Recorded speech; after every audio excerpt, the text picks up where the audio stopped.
T-minus 30 seconds.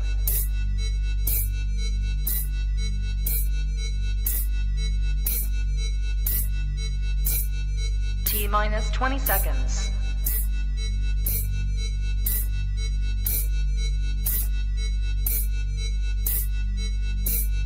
Ten, 9, 8, 7, 6, 5, 4, 3, 2, 1, 0.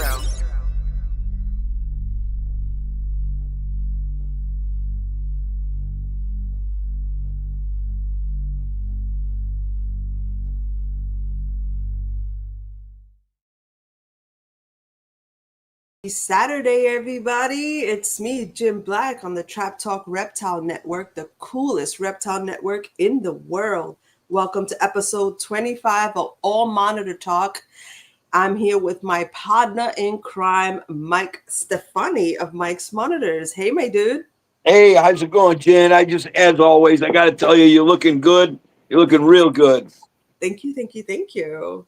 So here we go for my big spiel. Now, this is the holiday season where everybody's talking about giving, and you see all the sad commercials about dogs and cats on TV. Do yourself a favor. Whatever kind of money you're donating, go donate to the U.S. ARC and become a member, because these guys fight for the animals that we love and nurture and keep. And as you all know, they're coming hard at us, trying to take away our rights to keep these animals. So join U.S. ARC today and help yourself out.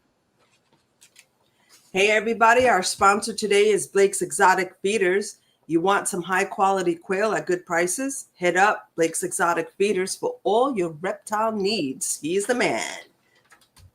All right. Dude, I cannot believe that 2024 is almost over. And for those of you that don't know, I mean, I sound funny, but I'm 100%. Really, I am. She sounds funny. I look funny. So we make a good team. But Yes. if anybody has noticed, I kind of have a different backdrop here. And I don't want to get into it too heavy, but I'm a partner in a breeding loan. I have 2.1 bull and eye pythons, and I just figured I would try to do today's show in front of the bull and eye enclosure. So that's why it looks a little different. That is so cool. I could see like anybody who knows Mike Stefani knows his like out of this world enclosures. They're always ever so beautiful. Monitors, snakes, whatever. They're all so cool. Thank you. I appreciate that. So we today on our show, we were scheduled to have my good buddy, a lifelong friend, Bryan Waterloo. However, he had a situation where he couldn't make it for today. So me and Jen just decided we're going to go solo. We haven't done a solo in a long time.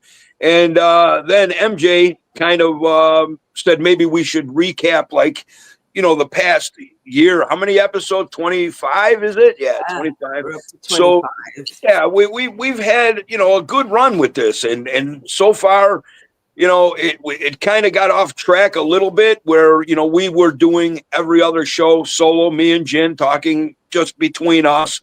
And then before you know it, we started getting some really good guests on, and we went guest after guest. So this is an opportunity for us to reflect on the past 25 episodes and our guests, and what we got coming up in the future. So yeah, we're gonna roll it out right now. So Jen, with that being said, I'm pretty happy about today being I miss Bryan being here, of course. He's definitely always a good guest, but it gives us an opportunity to unpack everything that we put together. You remember this started off between me and you just having a conversation, how, we would like to do something. And then, I'm a strong Christian, and I believe everything is done because of God's blessing. So we were going to do just lives, me and you, maybe on Instagram. We weren't really sure. We were just trying to come up with ideas in our head. And then in between all of that, MJ had reached out to me and said, hey, would you like to do a show And I'm like, yeah, I'll do a show. And he's like, no, your own show on my network. And I'm like, well, nephew, I got a partner. I want to run it past her. Me and you discussed it. And we figured it was a good opportunity. And so now we're part of the Trap Talk Network, coolest podcast, coolest reptile podcast in the world. Shout out to you, Mike. There you go. But it's been working out really good because I know nothing of this. Computer realm. You're much more better than me. And then MJ offered us this platform. And it just, we were both at first, we'll try it. We'll see how it goes. We weren't really, we didn't know. We were unsure. We know now. Like, I think the fact, you know what? If you look at it, MJ's the perfect person because, like, if you hear him, if you see like any of his podcasts, like, it opened my eyes to how many different podcasts the Trap Talk Network is involved.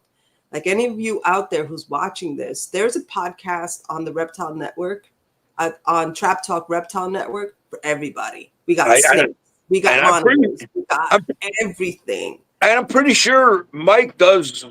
I want to say, I may be wrong, so don't quote me, but I want to say he does a show every day of the week. Yeah.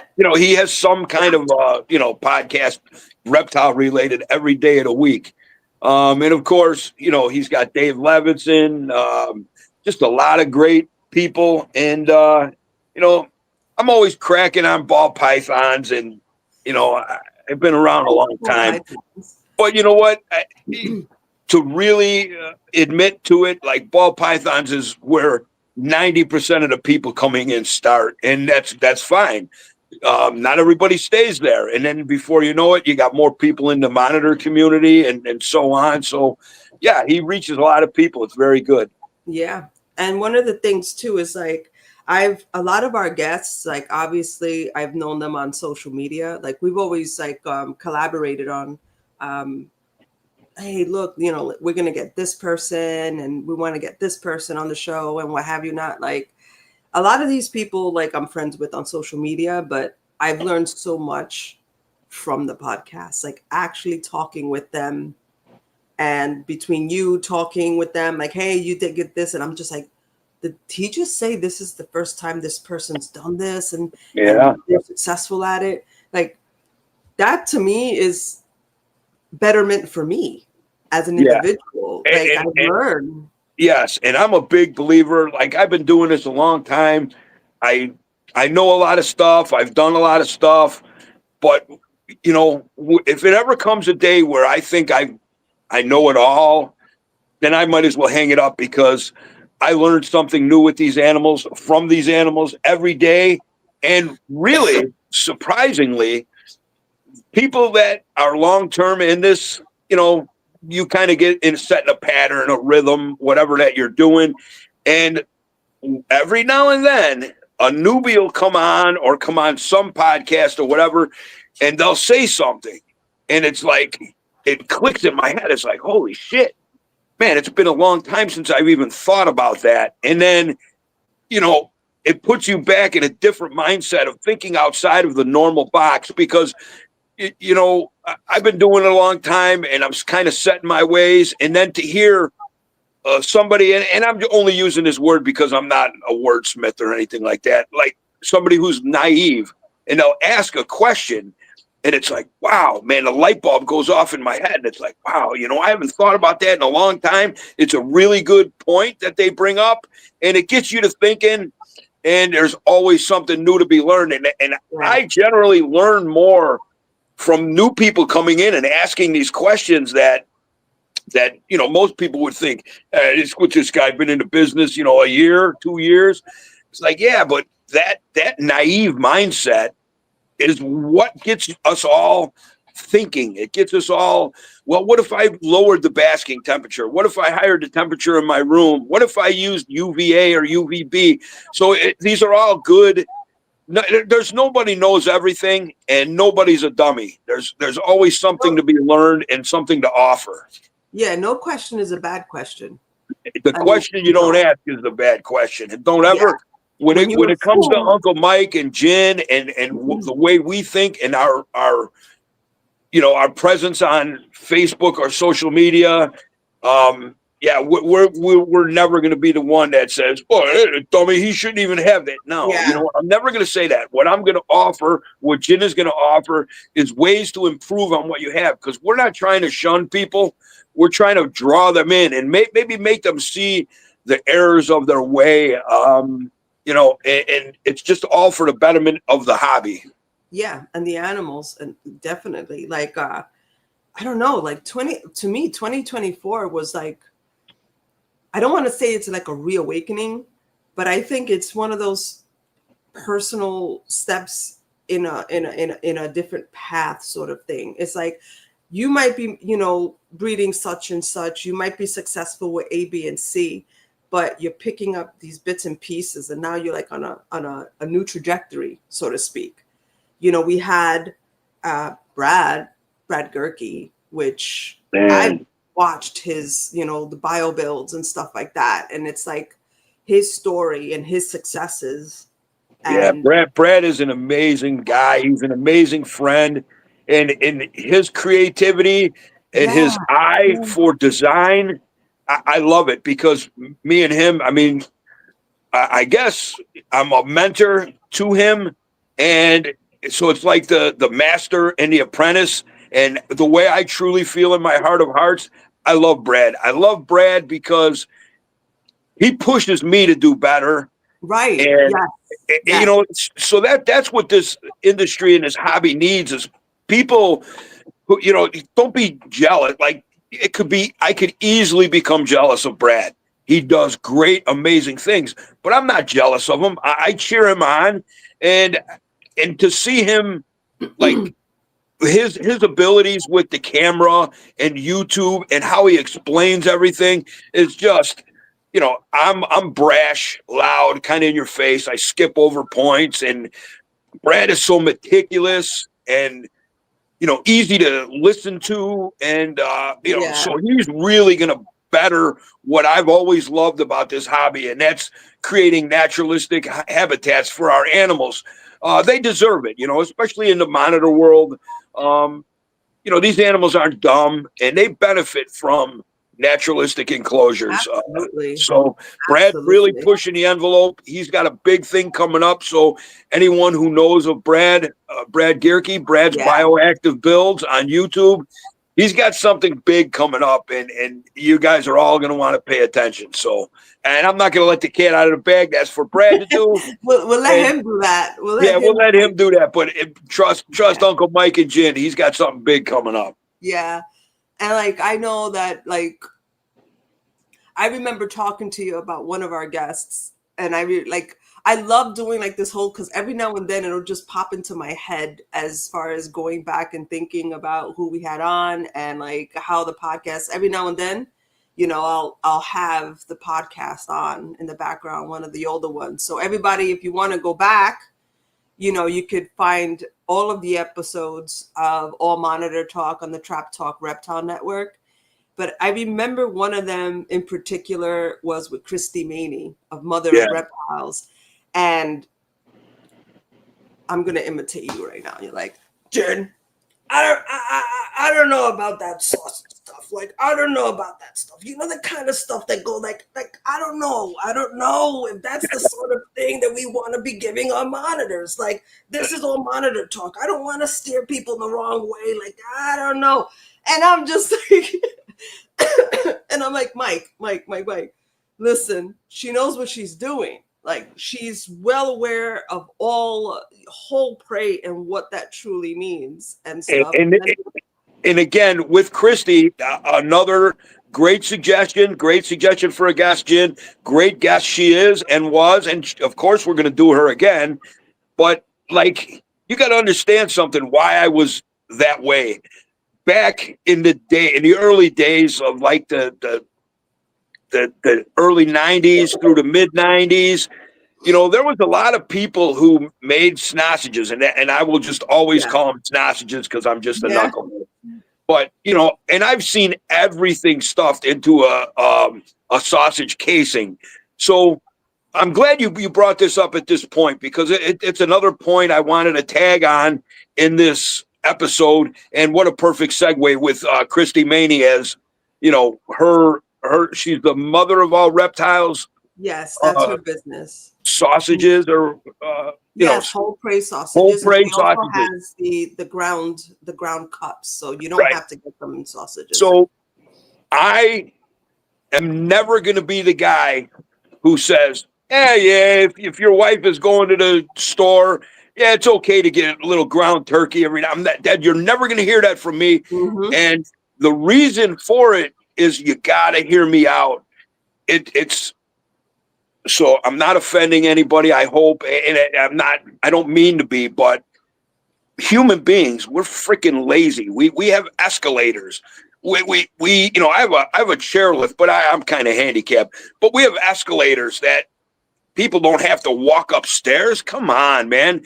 You know, you're going through an airport, you step on an escalator and it brings you, you know, to the terminal or whatever. It's like, we are lazy. We're a lazy species. So when you do send your wife to the store, she's going to the store anyways, and you say, hey, pick up some ground turkey. Well, the next week comes and you're out of ground turkey and you don't have any real whole prey items. So you're like, yeah, you know what?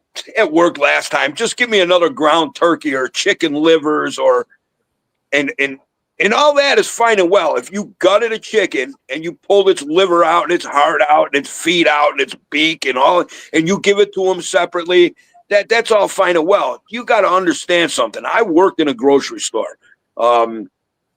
That is not what you're getting when you're talking about grocery store diet. Grocery store diet, and here's my biggest beef with it. There's the FDA, Food and Drug Administration. You know, there's standards at butcher shops and butcher shops and deli counters. They all have to meet a certain cleanliness. So human beings back in the day used to go in with spray bottles, spray everything down and wipe everything up real nice. Human beings are lazy. They invented a machine that now they flip a switch at the end of the day. They pull all the meat out of the butcher shop and they flip a switch. Chemical just coats everything. The slicers, the pots, the pans, the countertops, the floors, the walls, everything. So then no one's manually cleaning that. No one's manually rinsing it.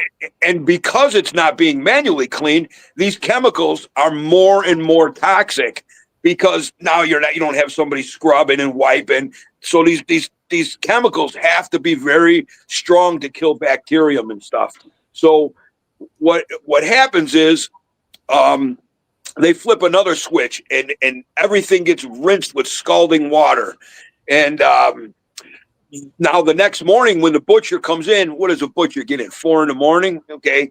The butcher comes in, it's 4 a.m. He maybe had a half a cup of coffee. You know, if it's a Monday or a Friday, forget about it. He ain't cleaning shit. He just puts everything back out. And those chemicals are so harsh that, you know, we will get sick if we eat enough of it. And over time, we do eat enough of it. We do get sick, but we never correlate it to the chemicals that go through our grocery stores, our butcher shops. It builds up. When you compare that with an animal that weighs, you know, under a pound, maybe up to 10 pounds, that builds up a lot faster. Plus, over the years, we've become, you know, our bodies have become accustomed to these chemicals. So we take it a little better than an animal who, you know, should have no business metabolizing these types of chemicals. So you think you're doing okay. Hey, it's a bird. It's just ground up. Well, our animals are designed to, they're food processors themselves. They're designed to break down bone, hair, you know, everything. Organs, So what I really liked about Christy Maney's episode, if you're going to be lazy and you don't want to go get whole prey items, which I don't understand, but that's a subject for another day. If you want to do these frozen sausages and you keep it in your freezer so it's always available, forget the grocery store. Get a hold of Christy. Buy a box of her whole prey sausages that have never been, chemically, none of the surfaces are chemically treated. I know she does her own grinding and stuff, so you can trust the food that she's given. However, I want to say I don't suggest that as a staple diet. It's good as a treat, a filler, and definitely better than grocery store bullshit diet. Tool, like there's so many ways to use those items, and So, it benefits their diet. Absolutely. So I have a friend who bought some monitors from me, and and I run everybody through the ringer, and I tell them, no grocery store diet. It's the worst thing you could possibly do. And even in the treat, every now and then, those chemicals are building up, and we've had a lot of guests that say, well, I can't put it, a live quail on YouTube for the algorithms and this and that, and that's fine and well, but I get that. However, when people see some of these big people using chicken gizzards and chicken parts and chicken feet, ground chicken, ground turkey too, that's all coming from the butcher shop. And even if you're only using it a little at a time, eventually it builds up. So this friend of mine, I go to the Asian market and it says, he says it was fresh to frozen or something like that. I'm like, fresh to frozen. That's great. But it's processed. And not only is it processed, I don't care what they tell you, there is some type of preservative that they put on that food because they couldn't sell it in a timely manner. It would all go bad. So there is some types of preservative sprayed on them, injected into them, whatever the case may be. And it just so happens this friend of mine, what I suspect is going on with his animal is he's built up some of these chemicals through grocery store diet, and the lizard's actually having a rough time. I don't think it's going to be a problem in the end, but you got to stop with that grocery store stuff. I don't care. You could listen to me or you cannot listen to me, but sooner or later, if it don't happen right away, down the line, a year, 2 years from now, you're going to see some neurological problems with your animals, a little trembling, a little shaking, a little quivering. It's because of these chemicals and preservatives that you get from these grocery store diets. So that, from me to the audience, I just want to say, if you love your animals, you just can't be lazy, man. Go to the country and get your quails, or call Blake and get your quails. Get your natural food items that aren't made for human beings. Because, like I said, for human beings, I guarantee you there's preservatives. And if it goes through a butcher shop or any type of thing that's regulated by the FDA, I guarantee you it's been introduced to some of these antimicrobial and antibacterial type chemicals. So please just stop. For the sake of your animals, stop. Yeah. Oh, real quick, let's say hello to everyone. We have Neurophi Exotics, Christopher Richards, DFW Arboreals, Amy's Reptile Adventure. Hi, Amy. And this is crazy because I was just gonna bring him up after we finished talking about Christy.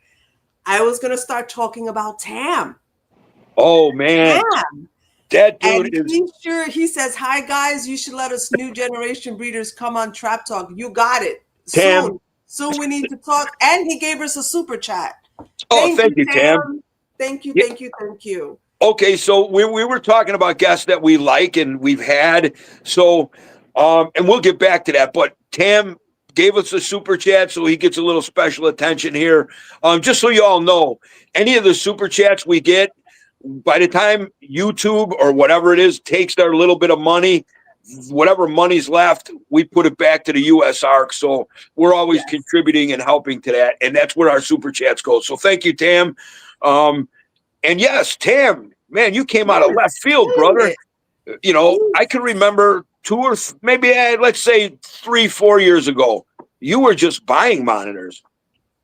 And, you know, I know you got a growing family and everything. And then before you know it, you're showing locks, you're showing eggs, you're showing hatchlings, man. Big props to you, bro. You're doing a great work. And yes, you will be on our show. Absolutely. Definitely. Yeah, Tam. Yeah, We I've like to highlight the known him good for a guys. very long time, and I've seen his progress, and his monitors are gorgeous. Gorgeous. Absolutely. He does a great job with them. Yeah, we also have, who else is with us? Exotic A1 Pets. We have said Amy, because we always got to say Amy. And yeah, that's it so far. But I just wanted to give a shout out to everybody, and always thank you for supporting us. Thank you for supporting Trap Talk.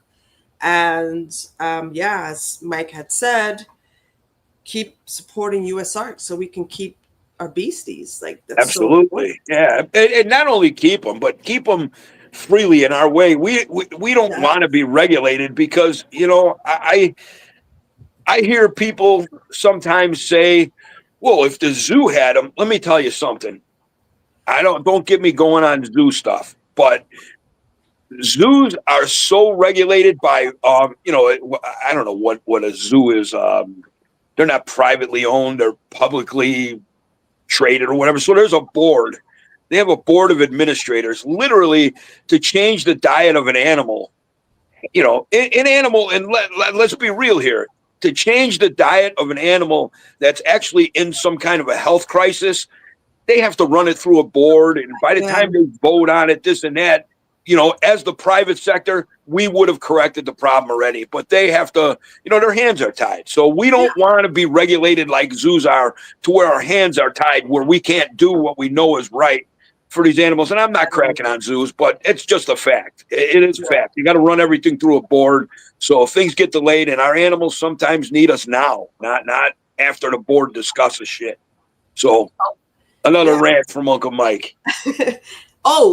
Now that I remember, remember Jody Hall with her monitor, my nephew Dexter? Absolutely. Yep. She just hit 50K followers. Well deserved, Jody. I just want to say, Jody, congrats on that, because that is amazing. Congrats to you and Dex. I actually have, this is like my go-to cup. Dexter says he loves his Zia gin. Nice. Always use it. Definitely. So, yeah. On the subject of Jody Hall, I wanted to, you know, when you first mentioned that you wanted to get her on, I was like, yeah, this girl's got like one monitor. And then I started thinking, I'm like, yeah, she has the one monitor that I know of. But she spares no expense for her one animal. And that's what everybody needs to do with monitor lizards. You got to stimulate their mind. You know, along with their basic reptile husbandry needs, you know, they have psychological needs. These are not, you know, and I'm not cracking on snakes. They're not dumb. They don't just digest their food in the corner. They're observant. They watch you. They learn. So when you said Jody, I was like, well, yeah, we could really get into talking about her enclosure and the dedication that she has to her animal. And she was another great episode from Jen. So I appreciate you barking out on that one. Yeah, I kind of wanted to showcase, like, this is how big these animals can get. Like, Dex is almost 8 feet. He's ginormous. Mm-hmm. And it's like, you can't have an animal like that and say that you don't know they get that big. You can't. There's no way. But you have to be prepared for that. And she was prepared from day one. Day one, she was prepared. The diet she prepared. She altered this and that from when she had her previous monitor, so she didn't make the same mistakes again. She went full on what this animal needs, what I need to provide, and that's a daily. That's not one of those, oh, I do this every once in a while. No, she's every day with her animals. And for anybody who wants to understand the dedication of this woman, she's, I think it's on Instagram and Facebook, the Happy Monitor. Yes, the Happy Monitor. The Happy Monitor.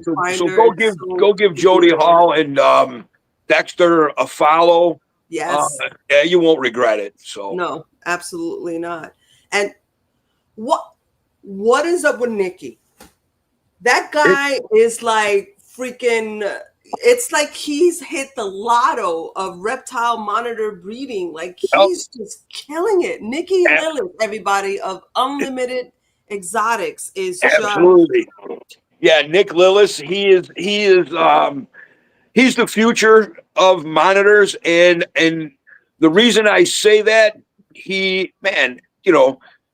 we talk all the time, and he says, "Hey, Uncle, I wasn't sure." I'm like, "No, Nick, you are sure. You got to get out of that mindset, bro. You're the future of this shit. You do know." And he just needs to gain a little more confidence in himself, and I could see it daily that he'll call me and he'll start telling me, "Oh, you were right. I seen this and I seen that." I'm like, "You seen it all along, Nick. We're just talking about it now." So yeah, Nick. I met him, I don't know, 5 or 6 years ago with a handshake, and I was looking up at him like this. "Hey, how you doing, my Nephilim friend?" He does look tall. Yeah. But yeah, I totally believe in Nicky Nick. What he's doing some great things. He's, again, I don't know. I'm like attracted to people that are like the opposite of me. I'm this gruff, loudmouth, talking shit, crazy guy or whatever, and Nick is very calm and methodic in his ways, and so I see him in the future of this. He's doing great things. He is doing great things right now, and he is just like, "Oh, do you really think so, Unc?" I'm like, "Dude, get that out of your mind. Yeah, you're a premier guy. You're doing great things." And yeah, I love seeing his success. He's a very humble guy. And I will always have Nicky Nick's back because I love what he's doing. Same here. I always I have a soft spot for everything that he's doing and how he approaches everything. I think that's important too, because he's been one who's supported people, and sometimes when there's like drama or whatever, like I remember talking to him about something and I was like, "You're not wrong, but you have to be diplomatic about how you approach things, because like you said, he's the future. He needs to think diplomatically, and that confidence is growing in him. And that's something that we're starting to see more of. And I feel, I don't know, correct me if I'm wrong, but I feel that as that confidence is growing, that's how his successes are starting to flow and be more consistent. Yep. And I just feel like it's just amazing to see, because that that there's so many people out there that can have that capacity. Yep. They don't get there for whatever reason. But Nicky's just like with as far as breeding monitor lizards go, people back in the day, nobody gave up their secrets. I was never that way. I always just said, whatever I was doing, whether it was successful or not, and the reason I'm that way is because, like, now I'm retired, so I'm home with my animals every day, all day long. That's all I do is work with my animals, and to see Nicky Nick having all the success that he's having, and he works a job, he runs a business with his father, he's married to a beautiful woman, Nicole. He's got an up and coming family, and he's still able to do this and very successful. And it's not easy, because you got to be really dedicated. You got to be here. You got to watch things. You got to understand what your monitors are saying to you. And Nicky Nick, he's got a special knack for learning like that. Yeah. So yeah, I guess when you think about all of our, and there's more to go. So, but I just want to sum up to this point. So we've had Christy with her, her sausages, which is a great alternative to grocery store food. Jody Hall for her dedication and her, enclosure design and all that she puts into her one animal, that's got to be one lucky animal. And then you got Brad, who's taken this naturalistic vivarium builds and another level. another level. He's bypassed me, which I'm very happy about because I want to see everybody. I mean, I can remember back in the day, I used to get cracked on for this kind of stuff. People would say, "Oh, no, those aren't fake. They know they're fake plants." It's like, dude, I'm not doing this for the monitor per se, even though I have theories of, where I place plants. They add visual barriers. So while one animal is basking on a spot over here, the other one can comfortably bask over here, and there's plants in between them. So they're visual barriers. And, and just to take it to the next level of how the Europeans have been doing it forever. Now to see us in the United States, guys like me, Brad, and there's so many more.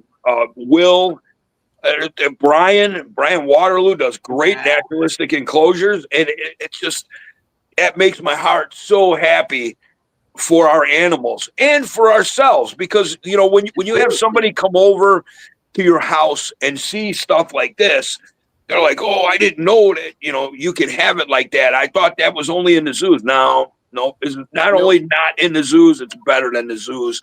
And for obvious reasons. But yeah, so we've had quite a few great guests, and I think we're having an impact on the community with this All Monitor Talk podcast. And man, who benefits? We benefit, the people benefit, our animals benefit. So it's a win-win-win. You can't go wrong with this. And hey, if ever myself say something that sounds stupid, contact me privately or in the super chats or whatever, and I'll be glad to debate my position. And maybe you show me the light, and I will change my way of thinking. I'm open to that. I'm not set in my ways. I'm very fluid, and so yeah, this is a good thing for the reptile hobby and the community. Yeah, and then I think about Robert Fox, breeding non-monitors, but also it's not just about the first captive bred non-monitors, but I know that because of him, there's been a lot of more positivity as far as going into the ownership and the care of non-monitors, because from the bat, they have a bad rep. Yeah, I'm sure you hear it all the time. Yeah. My first rescue was a Nile, and they're incredible. And I think that now people are just starting to wean into the idea that maybe they're not so bad. Maybe it's because of the situations or whatever wild caught situation these animals have had, or whatever the case may be. But Fox, I think, is doing great things too. Like I think it's also like a commitment. When you look, everybody that we've had so far that has been incredible in doing what they're doing as far as monitors are concerned, is like, you gotta have a passion. You've got to really love these animals to do this and to do this successfully. Yep. So there's in the Nile monitor world, you got two kinds of people. You got the people who go to a show and they got, so much money in their pocket, and some unscrupulous vendor, and I don't give a shit. There's a lot of unscrupulous vendors, yes. Bottom line. But to put a value of under $30 on any living animal, it just makes it a disposable animal. You understand what I'm saying? Yeah. So this animal that you spend under $30 on, and $100 by the time you buy their stupid 10-gallon tank with the light over the top, I call those beef jerky machine, because that's what they are. They just dry your animal out. In Spanish, like I call it sofrito. It's like when they have the deep fried stuff, like cooking underneath the light. There's no difference than the Alfredo. Yeah. There's no difference. So you got those people, and it's under $100. They don't care. If it dies, it dies. Then you got people like Robert Fox, who shows you, if you're dedicated to this animal, you can have quite a substantial animal that's deserving of proper care and not a 10-gallon fish tank with the light burning over the top, the beef jerky machine. And, you know, it's so disheartening for me to know such a majestic species as a Nile monitor is treated as a throwaway animal when it's not, you know? Yeah. So, You see, like Christy has a Nile. Obviously Fox had Lucifer. And some of these pictures of these animals, like I just sit there staring because it's like the colors, the patterns, the differentiation between them. And it's like the shape of the head. yeah. And I'm just saying to myself, how can, like, I honestly do not believe that any animal deserves less than what we do. Yep. I think they deserve their needs to be met, you know, over our wants. And I don't think they deserve any less than a blue-eyed leucistic monitor or a T albino or a black dragon or, you know, the Tojis. I think they all require and all deserve like everything that they can possibly get just to thrive, not just live, but thrive. Like Our these best animals are efforts. just incredible. Yeah, they deserve all of that. And I think Fox is leading that charge with that. You know, he's the first captive bred Niles, and hopefully people will start, you know. Now, I've never been a real big Nile fan, and I'm not sure that's a real accurate statement. I know Rob Faust has bred, I might be wrong, Niles or ornates at some point. Yeah, that's right. I forgot about Faust. Yeah, but you know, I mean, Faust wrote the book on him. And then Waterloo, I mean, he's worked with Nile monitors since we were kids. And that's a guy, he legitimately loves Nile monitors. You know, sometimes my phone will ding in the middle of the night, and I'm like, "Who the fuck is bothering me?" And I go check my message. It's Waterloo. He's showing me a new locale of Nile monitor. I'm like, "What the hell is that?" He goes, "Well, that's a Nile monitor from Burundi, or that's I can't even remember some of the locales." But he sends me some locales of Nile monitors that literally are some of the most beautiful animals on the planet, like you just said. And, you know, unless you're really getting into them and studying their different locales, you wouldn't, you know, some of this stuff doesn't come in. I mean, it's been photographed and everything, but more, and I'm not going to get into it because I don't know what I'm talking about here, but the locales that do come in are pretty, you know, common. And I can remember back in the day when we were able to get more of the Burundis and you know, different locales of ornates and Niles, where now it seems very rare to find these other localities. But man, Niles are just spectacular animals, and they deserve our utmost respect and care. Yeah. And Robert Fox, to sum that up, Robert Fox is doing just that. Congratulations to Robert Fox. Definitely, Foxy, you're doing amazing. And I think I really appreciate our conversations with Paul Burrows. Oh, I think that was a very, very good. I think a lot of people were actually looking into seeing that podcast, whether they were on live with us or like, you know, going back to see it and stuff. And I got a message from somebody, and they were like, "I didn't know you knew Paul Burrows." And I was like, technically I don't, but through social media, yes. yeah. And it was funny too, because when we first started, before we started the podcast, and he's like, "Oh, I'm mostly on Instagram and stuff," and we didn't even realize we were friends on Facebook, even though he's not on Facebook much. But I don't think he does much Facebook, but yeah. So when we had Paul on, you know, he's a good looking young man, and he's got that crazy hair, and he's got quite a following. And one time I was doing a live down in my basement at night. I like doing live sometimes when I'm feeding the boas or whatnot. yeah. And he came on, and yeah, you know, Uncle Mike, man, I'm no fucking genius, that's for sure. You know, his name came up across my live stream, and I was like, "Hey, there's Paul, my Australian buddy." And he goes, I'm from the UK. I'm like, oh, my bad. I'm sorry.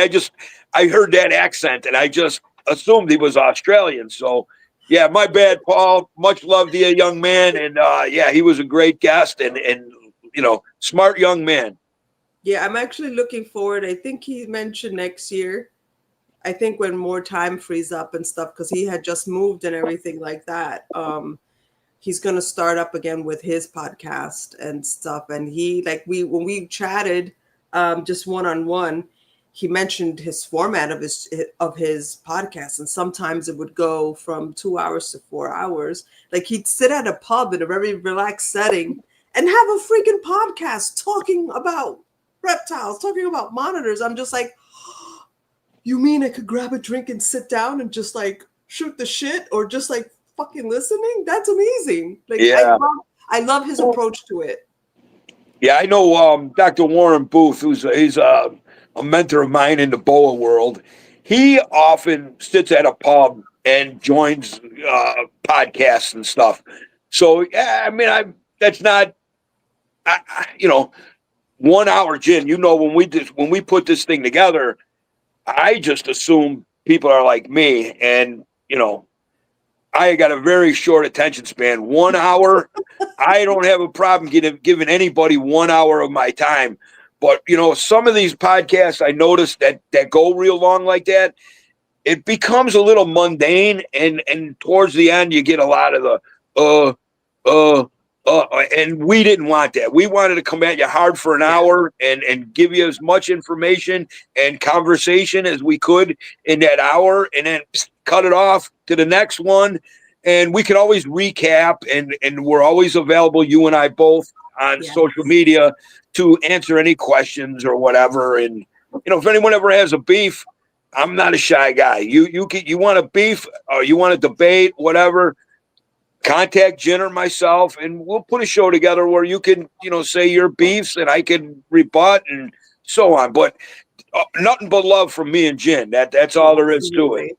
Absolutely. Like whatchamacallit? Also, yeah, you know what I think we should do? I think we should just like show up on Jerry's, doorstep. Yeah, you know what? I would love like, that.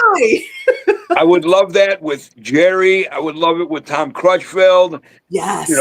I would love it with Replandia Lagoon out there in Texas. Ari and Quetzal and Ryu.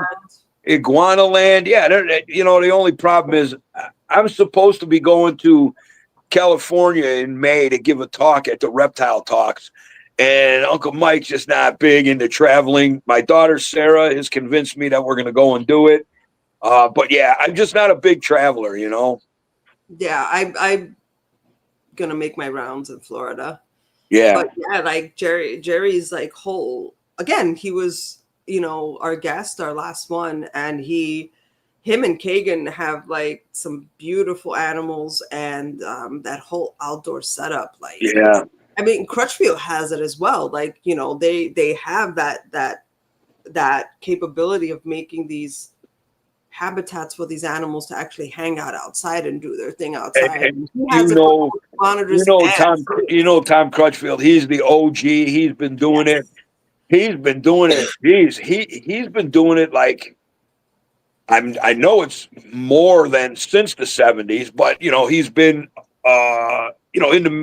in the spotlight since the 70s. So yeah, that's a guy who's been doing it a long time, and what he says you should listen to because he's a very smart, wise man. And what happened to him recently with his housing situation, man, it really it hurts everybody who knows him.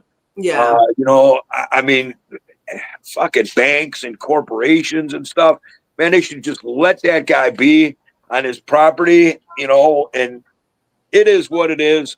But we all only wish Tom and Stacy the best. Absolutely. He's a great man. He's a great guest. It was a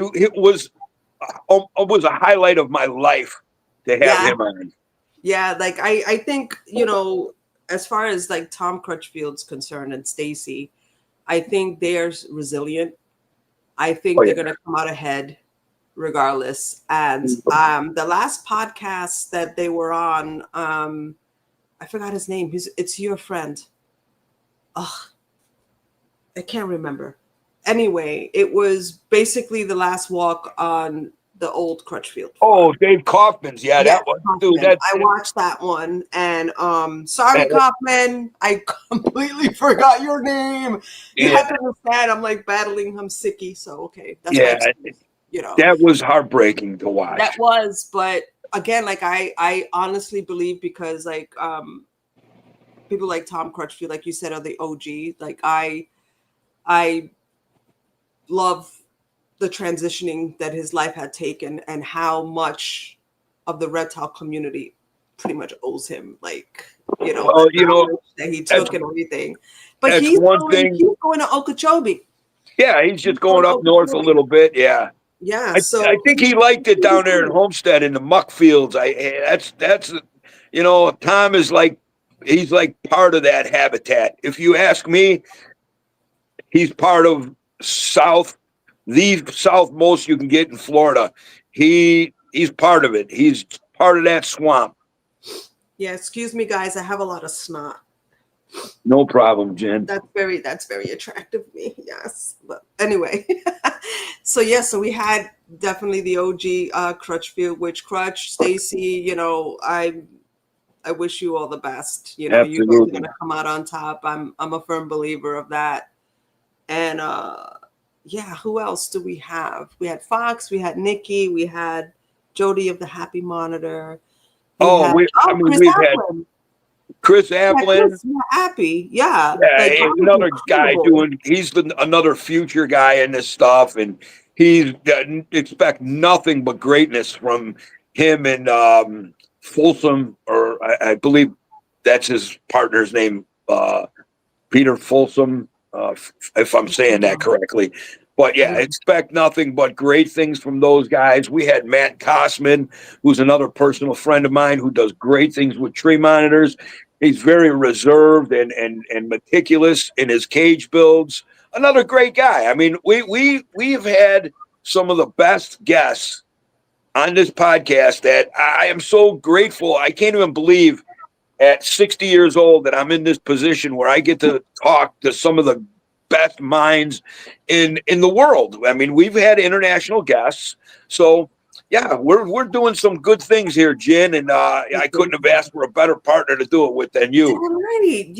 I'm with Yeti Fani. That's like mine and partner in crime. Like I think we work well together. I think we bounce off perfect together. And I do too, because like I don't normally like to be put in my place, but I call you my governor because there's sometimes you got to rein me in and you do a great job of it. And I don't become all pissy about it like a little girl. But so I do thank you for reining me in when you need to rein me in. You're very good at doing that in a tactful way. I actually, I have to say, like, I appreciate you allowing me to do so and stuff like that. But like, you know what? Because it takes trust. If we're going to do this together, it takes a great deal of trust, because whether it be who we're going to have next on the show, what are we going to talk about, how we're going to go about it, there has to be a really good level of trust to do that. And I've gotten, like, I just think it's like an incredible blessing. And 2024 has not been without its set of challenges. And I'm not saying any other year, there's always going to be challenges.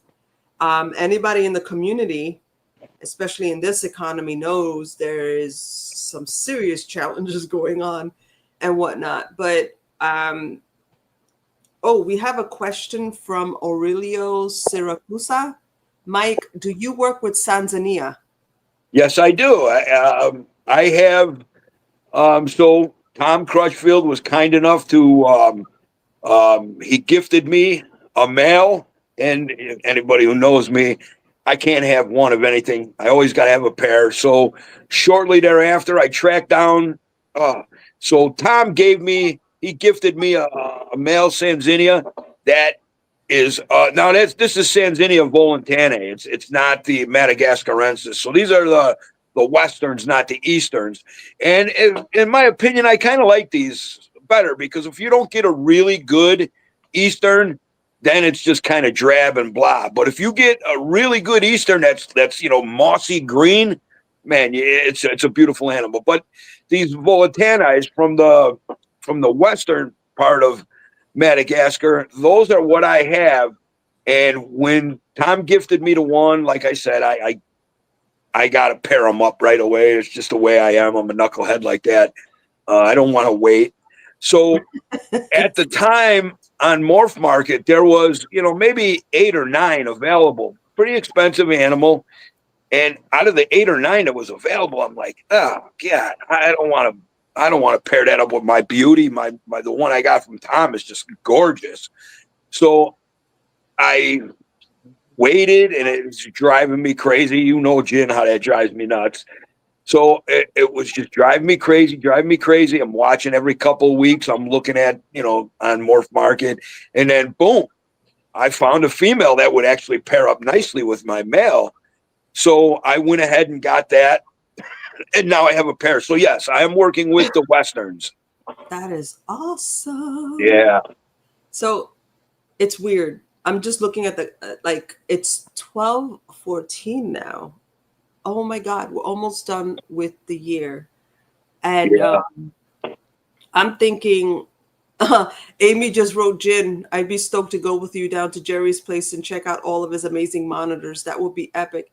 Amy, we're going to just ambush. No, let's not do that. We'll wind up getting shot. Yeah. We'll call him when we're right at his door, Amy. All right. We'll talk about that later. But yeah, from what I understand, most of those guys who do this stuff outside in Florida, they have very elaborate security systems. Yeah, they have to. They have to. All in line with the normal protections, if you know what I'm talking about. So yeah, enter at your own risk. Don't surprise Jerry, please, because he might surprise you. No, I would just be like, "Hey, dude, let me in." He'd be like, where are you?" I'm like, "Right outside your door." No, but anyway, 2025, Mike. Yes, 2025 is right around the corner, and we are lucky to actually be going strong with All Monitor Talk. What I mean by that, everybody, is that All Monitor Talk is doing quite well on the Reptile, on Trap Talk, the Reptile Network, the coolest network. I know that line just keeps the coolest network in the world, because it is. But I'm thinking, aside from more visitors, I think we should start doing recaps. Remember how you always say, we're going to have you back on, we're going to have a 2.0. I think we should do check-ins. Let's see what this person's doing, how they're doing in 2025. That's very good. That's important, as far as especially people who are doing groundbreaking work with captive-born species. I still get, Mike, I don't know if you, I'm pretty sure you do, where people message you about having wild-caught animals and the issues and the problems that they're having. I'm also noticing as well that a lot of veterinarians are not seeing varanids. Yeah, that's an issue which I spoke with CJ Gentle. There's another guy who's amazing, Monitor Ops and Exotics. I run a group with him, and I put together a veterinary list, and I've actually called the veterinarians from each state saying, do you take care of reptiles? Do you, making sure? Yeah. And now I need to go back. I mean, the list is 2 years old. Yeah. I need to go back and literally grill these people. That's crazy. Because varanids are becoming the more popular to keep. They're more popular, and really, realistically, most, and I drew up the air quotes, most exotic vets really, unless they're really, geared towards parrots and birds, they don't really understand the metabolism of these animals. And the reason I say that is, most reptiles have a really I shouldn't say most reptiles. Most commonly kept reptiles have very low metabolisms. However, varanids are completely the opposite. They've got a Voracious. hyperactive metabolism that really needs to be, taken into consideration and understood to get proper medical care. So, yeah, we had here in my area, we had one of the best, Dr. Barton. He was the best monitor vet, reptile vet that I've ever seen. And now he's retired. So nobody really that I know of yet filled that void quite the way he did. He was an expert in, monitors and reptiles in general. But so, yeah, I think that exotic vets have to deal with varanids, have to have a better understanding of like a high metabolism animal.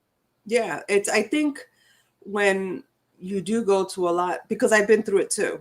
Like it took me 2 or 3 times to actually find a vet that was familiar with, I have 2 Asian water monitors. He was not only familiar with Asian water monitors, but he was familiar with white throats, black throats, so I think that is very important. And I cringe because, not to say that the mass majority of people who actually go out there and they acquire monitors are dumb. I think a lot of people think they're doing the best possible thing for their monitors. And most times they do, but it's those things that sneak up on us at the last minute. And you have to be proactive. You have to be ready. You have to be like, I need to take this animal to someone who knows what they're doing. And I've been lucky to have a vet that way. So I kind of like, a big pet peeve of mine is to be able to actually update that list and get, maybe we should do that. Maybe we should find a monitor vet and have them on the show and ask, and talk to them about what is it that they commonly see when it comes to monitors. And maybe that could show some, light on the husbandry needs that we need to provide for them, especially because I know for a fact that, as weird as it sounds, like sometimes my friend looks at me like, why are you grabbing your animal's ass? Why are you grabbing their tail? Why are you going between their toes? And it's like, because when they go to a vet and the vet needs to look at them, this should be normal. This should be normal behavior. This shouldn't shock them. This shouldn't get them defensive. This shouldn't stress them. So, yeah, maybe we should do that for 2025. Seek out a monitor vet and do a Q&A with proper husbandry and what you should be prepared for when bringing them to the vet. Absolutely. And I really like to get on a friend of mine, Dr. Robert Carmichael. He ran a wildlife discovery center here in Illinois for many years. He's retired now. He had gotten the world famous Grug. It's an Asian water monitor that Nicolas Cage once owned. Yeah. And Rob literally, Grug just passed. And, here's the takeaway from this.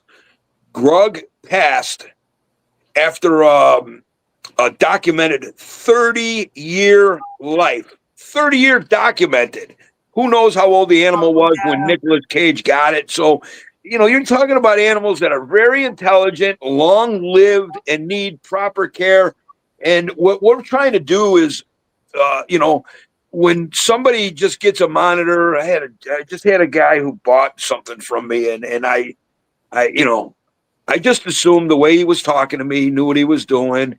And then, one of these animals that he bought from me had passed away. And I'm like, well, please send me a picture of the enclosure. And man, it's just the typical cypress mulch screen top, and they're like, and he's, at any rate, I don't want to get into it because this is a very recent thing, but proper husbandry, to an animal that's going to live 30 plus years or 10 years plus, proper husbandry, like,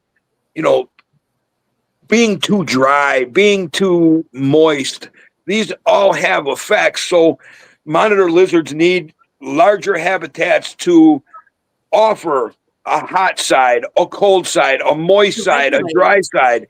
They need a variety so they can choose where they want to go, and they'll regulate their health through that. But if you don't offer it to them, you're forcing these conditions on these animals, and they don't want to be forced, and they suffer when they're being forced. So I want to, like I said, I want to have Dr. Robert Carmichael on there. But Jen, before I keep babbling on, we're kind of at the end of our thing here, and I wanted to give a shout out to a beloved member of our community who's going through a physical rough time right now. He has bad issues with breathing. Our friend Kai Fan.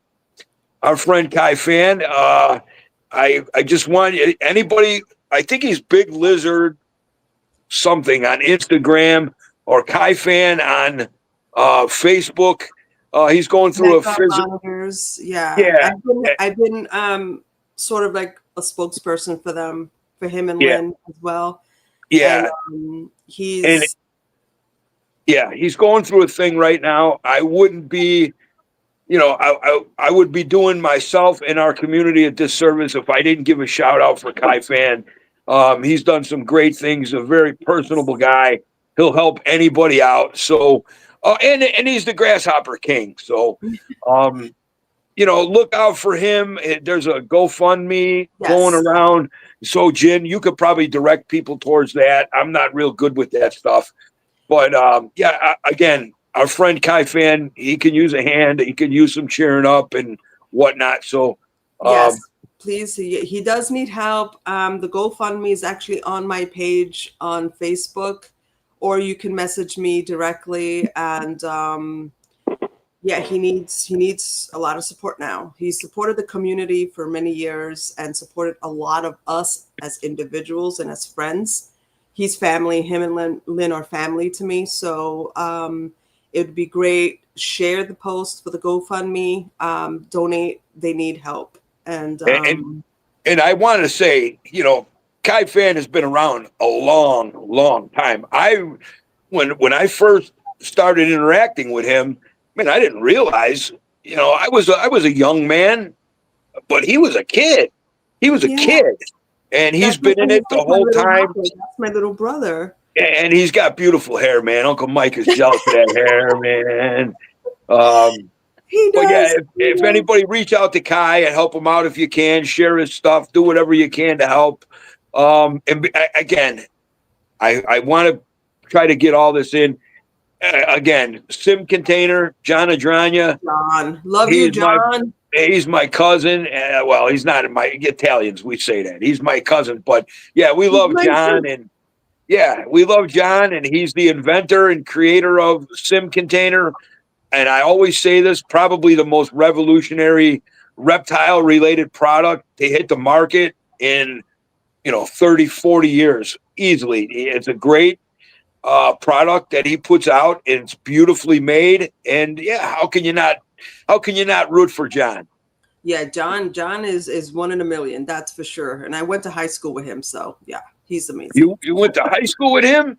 Yeah, we were in high school of art and design together. Were you in actually the same class as him? No, we didn't know each other. Oh, wow. We probably kept crossing paths and stuff like that. Let me tell you something. I know he was probably looking at your butt. You might not have known it, but you were walking down the hallways. He was checking you out. He probably didn't approach me because I was very volatile back then. I was a bitch. Wait a minute. A Hispanic girl that's volatile? I don't believe it.